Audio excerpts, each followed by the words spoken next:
when you pull on that jersey, you represent yourself and your teammates. And a name on the front is a hell of a lot more important than the one on the back. Get that through your head. And here we go.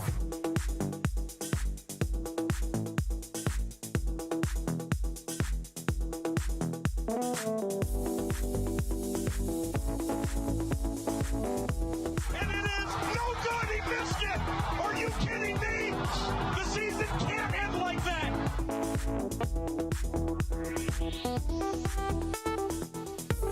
The playoffs? We'll talk about playoffs? You kidding me? Playoffs? I just hope we can win a game. What we've got here is failure to communicate. We all go a little mad sometimes. Some goofball in a hat and a red shirt. Now he takes off the shirt. He's running down the middle by the 50. He's at the 30. He's bare-chested and banging his chest. Now he runs the opposite way. He runs to the 50. He runs to the 40. The guy is drunk, but there he goes. The 20. They're chasing him. They're not going to get him. Waving his arms. Bare-chested. Somebody stop that man.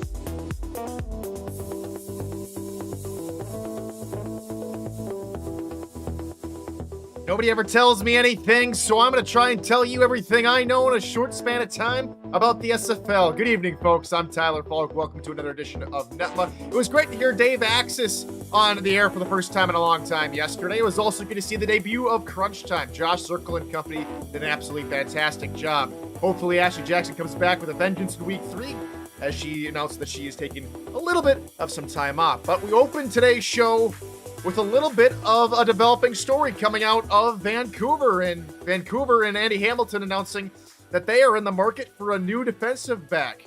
Not a whole lot is known at this time. I reached out to Andy Hamilton for a couple questions on what's going on over in Vancouver, and I got a response from him and I got a quote from him. So from Andy Hamilton, I quote, "We are going to have an opening to welcome a new member to our Legion family, and we are looking for the right person to fill that spot for many seasons to come." Now keep in mind that this situation is currently developing. We'll be sure to bring you the latest as the situation becomes more prevalent and we get more information. There is no word on this time of, the individuals in question that may be coming into Vancouver and who may be leaving. All that's all up in the air. And so I'm not going to go ahead and discuss it further and get my take on it because from what I'm hearing, it's a very delicate situation, and that's all that needs to be said on that. What you guys are probably here there, though, for are top 10s. It's another week, and we've got another week of power rankings and top 10s, and so we're just going to go ahead and get right into it, shall we? Top 10s, here we go. Did your team make it in? Who stayed right where they were? There was actually a lot of teams that stayed right where they are because, like I said in yesterday's show, like Coach Craven said on his show, take week 1 with a grain of salt. All right. So, starting out the top 10 is London. And they're playing with fire, aren't they? They're very, very pass happy, as they have been for the last season and a half. And I mentioned it yesterday, or a couple of days ago, that it was quite funny, if I do say so myself. The timing of London's quarterback saying, "Do you want to shoot out Baltimore?" Because London was at one point up 14 points, and then here comes Baltimore. They score 41 unanswered points on London, including a couple of defensive turnovers, make it 4 all told for the London quarterback. 4 interceptions. He was sacked 6 times. They could not keep Pickler upright in the pocket. That's worrisome if you're going to have a pass-happy offense. I think you need to have a much more detailed offensive line for something to be that expansive. I don't think against Baltimore, at least, it didn't look like it was going that well. Pickler did throw a total of 3 touchdowns, 2 of which came in what would commonly be considered garbage time. But 41-28, I think that scoreline's a little bit closer than it was toward the end of the fourth quarter, which was 41-14, which maybe should have been the final score, all being considered. But London, slow out of the gate in week 1, but again, it's still only week 1. They find themselves in number 10. this week. Moving up into slot number 9, this is the team I alluded to pre-show, is maybe I didn't expect this team to be in the top 10 so quick, and that is St. Louis. Sketchy, but good. For St. Louis, it has to be said. Let me see, where can I find St. Louis? There we go. For St. Louis, they led by 17. Then Las Vegas scores 27. They eventually come back and take the victory. For quarterback Christian Brown, he had 3 touchdown passes, but he also was intercepted 3 times and sacked 3 times. A trio of trios, if you will. So Brown was consistent through completed 76% of his passes, but if he's going to go up against teams like Baltimore or any other known contender, he's going to have to be a lot more consistent. I liked Cairo Martinez's production, 75 yards on 23 carries, scored a touchdown as well in the victory. But I think if you're St. Louis, if you're gonna be a playoff team, you need to keep these leads and hold these leads rather than give them up right away. That is just my humble opinion.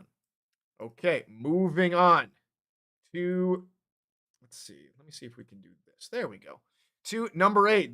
And another team moving up this week is Los Angeles, and it's just how they like it. They like tight ball games. They like having to deal with tension every single week. It doesn't seem like Los Angeles can get an easy game. They have to do things the hard way. They have to play a very competitive Charleston team and win. Sully Richardson forced 5. I should say not forced 5 interceptions, but had 5. He was intercepted 5 times. He was very mistake prone. And I love the way that Slen Shady put it in his most recent article that he just posted in League Content. Please check that out. It's only a snippet of week 1 action, but I think it deserves a read from everybody. Slen did an absolutely fantastic job on that article. But Sully Richardson giveth and taketh away is how he put it, and I couldn't agree more with Slen. They do find themselves up in the A spot this time around, but they like it how they like it. That's all I'm going to say. Hopefully they can be a little bit more consistent, and Sully Richardson can give the ball away a little bit less in weeks to come. All right, number 7 is DC. I'm quoting the new Formula One world champion, and yes, Lewis Hamilton fans, he's the world champion. You can complain about it all you want. Simply lovely from the DC Dragons. And though it wasn't perfect for DC, they did turn over the ball twice. They did control time of possession by about 7 minutes. They're almost what Florida should have been this week, but much more controlled in a way. 19 first downs, beat Houston by 1, and that's all it really took in that game. They did convert on a couple of third downs less than Houston in the ball game, but I can't really find too much fault with DC. It was a very tight, scrappy ball game for both clubs, and DC just managed to pull it out. Houston looked pretty good, especially on defense. If Dave Burke can accompany that defense with some timely throws, maybe we see Houston win that football game. But for now, coaching won the day. DC takes number 7 spot in the top 10. And then we move on to number 6, where we will still find Florida. No, I did not kick Florida all the way down the order just because they lost to San Diego, because they're on a 4-season losing streak. It's been since season 14 that Florida has won in week 1. They have been on that streak. They have gone to the playoffs all but 1 season, if memory serves me correctly. Last couple of seasons, they've been 10-2 and made it to the big dance at the end of the season. So again, this loss to San Diego may or may not mean anything, but if San Diego go on to maybe make the playoffs this season and Florida are maybe looking a little bit worse for wear this season, it might not just be a streak. It might be that other teams around them have improved drastically and Florida might be sitting on their heels. For now, though, I think that Florida are okay. It's just the week 1 streak, if you will. Florida sit at number 6, no movement from them. Okay. Moving on to number 5, and for Louisiana, it's so far so good. The 2 halfback pairing of Squarebush and Hart are working wonders. Hart has his mojo back. Scored a touchdown. Squarebush scored a touchdown in the victory against Sioux Falls. For Sioux Falls, let me see, because I should have I should have them up here. There we go. I'm just one step behind in my in my notes here. There we go. Squarebush and Hart both scored touchdown in week 1. Squarebush on the ground, Hart through the air. Both backs providing, a dual threat, if you will, and that's going to be a pretty difficult for teams to cope against. However, it's not impossible if teams are able to game plan against them effectively, and it'll be a tough test for Louisiana as they go up against Denver this upcoming week. But so far, so good for Louisiana. Utah played it pretty well: 2 interceptions, 3 touchdowns, and a completion percentage of 83%. Louisiana start off the season 1-0, and that's exactly where they want to find themselves. Where any team wants to find themselves in week 1, but especially for Louisiana trying out something new. Couldn't have asked for a better result against Sioux Falls. All right, number 4, a sigh of relief for Atlanta. The Swarm it seemed like they couldn't get Denver off their back. They hadn't beaten Denver in a few seasons, if memory serves me right. I think it's back in season. I don't think they've either ever beat them in season 13, if my SFL history served me right. But for Atlanta, 4 timely turnovers, especially in the red zone. They forced a fumble out of Bailey O'Shaughnessy, and Aquata Shine picked it up on the side, near the sideline before he got out of bounds, and it led to them going down the field and getting the game well in hand for Atlanta.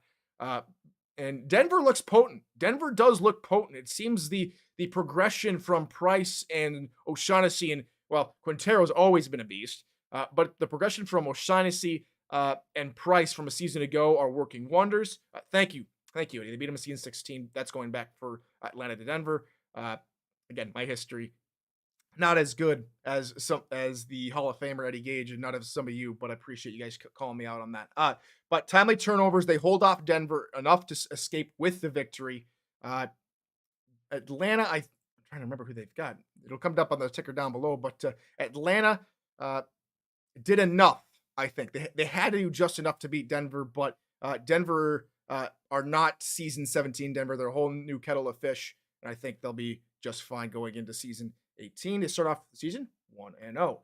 All right, moving on to number 3, and a stern-looking offense. Sawyer Stern, that is, for Vancouver. It's not Robert Redford who gets the most touchdowns on opening day. It's the brand new rookie fullback who scores 2 rushing touchdowns on his debut on 4 carries for Vancouver, and it seems like Andy Hamilton is loving his new toys. I almost called it that, like Andy's loving his new toys, but Sawyer Stern, 2 touchdowns on his debut. They got Stern in position right on the goal line to knock home a couple of touchdowns, and it seems like Vancouver is a much more balanced team.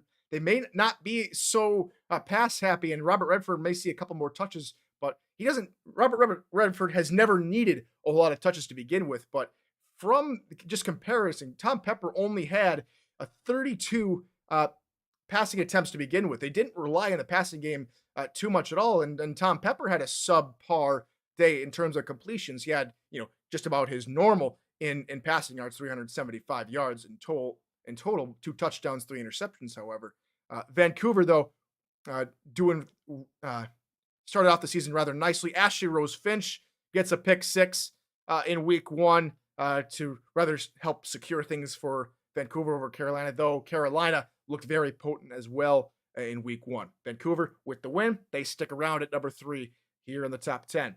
Number 2 will be Mexico City, and they were clutch. It has to be said, they were clutch. Down by 15, 35-20 against Fort Worth, and Fort Worth looked to have a much more comprehensive offense. It has to be said. Fort Worth gave it to Mexico City and nearly took them the distance. Mexico City had to force overtime. Both teams kick field goals, and it's a 41-38 final in that ball game for the Aztecs to come out with the victory. Wilson was on point, especially in that later part of the second half. Felix Jones had a great day on the ground, 147 yards and a touchdown for himself. Ray Bentley gets into the act in the ground game, but 3 touchdown passes for Wilson all told. One for McCall, one for Bartley, and one for Mike Daggs. He's got to throw it to his best buddy in the whole wide world. It's got to be hashtag to the tight end. So Mexico City clutching week 1. they're going to have to try and maintain a lead, I think, if they want to make it into the championship like I have them going. But Mexico City stick around at number 2 this week. And following out number 1, you can't really dock Baltimore anything. And to Johnny Pickley, they say, ask and you shall receive a shootout. And it was a pretty much one-sided shootout for Baltimore and company. But 41-14 near the end of the fourth quarter before Pickler threw 2 touchdown passes in #garbage time. 5 touchdown passes all told for Jack Wigmore. He did throw 3 interceptions, a little bit off for him, but still, it's a very explosive day from the very explosive offense that is Baltimore. They come up with the victory, led by Wigmore. Hazard didn't have the most explosive game, only 47 yards. It was pretty much the error show from Baltimore rather than from London in that game. And, well, if you give the defense any time to manipulate your own offensive strategy like Alvin Mack did to return to the house for a pick 6 to pretty much seal any hope that London may have had, and get Eddie Gage calling him out on air, not just for him scoring his first pick 6, but because he has now one more pick 6 than the Hall of Famer Eddie Gage. I think that's pretty special in its own right. So there's your top 10 here for going into week 2. London 10, St. Louis 9, Los Angeles 8, DC 7, Florida 6, Louisiana 5, Atlanta 4, Vancouver 3, Mexico City 2, and Baltimore number 1. And I did ask you guys over in the NETMA server, just scored, link to which is down below in the description, whether or not you'd like to see a full slate of power rankings. I won't be able to discuss them in detail because we'd only have such a short amount of time, but because you guys asked for it, here's all 24 teams in a power ranking. I put down the preseason full 24 in the server. Some of you guys didn't really like where I put Charleston, but for those Charleston fans, just be happy I didn't move you guys around this week. I think Charleston are a good team in their own right. Unfortunately for them, they find themselves in 17th place to begin preseason. And like I said a couple shows ago, I think they're gonna lose a couple of close games. And well, they lost in week 1 to Los Angeles. Hopefully things improve for them as well as a whole bunch of other teams. But there's all 24 teams in a row. I'll be posting the full or a full graphic for you in case you want to share it in the NETMA server in the Power Rankings channel. But that's about going to do it for us tonight. That's all. That's the top 10 and all the teams in order from 24 to number 1. So hope you enjoyed that one. We'll see you tomorrow for Now You Know, as we go ahead and predict against the spread for all 12 matchups in week 2. Hope to see you then. And until then, ladies and gentlemen, good morning, good afternoon, and good night.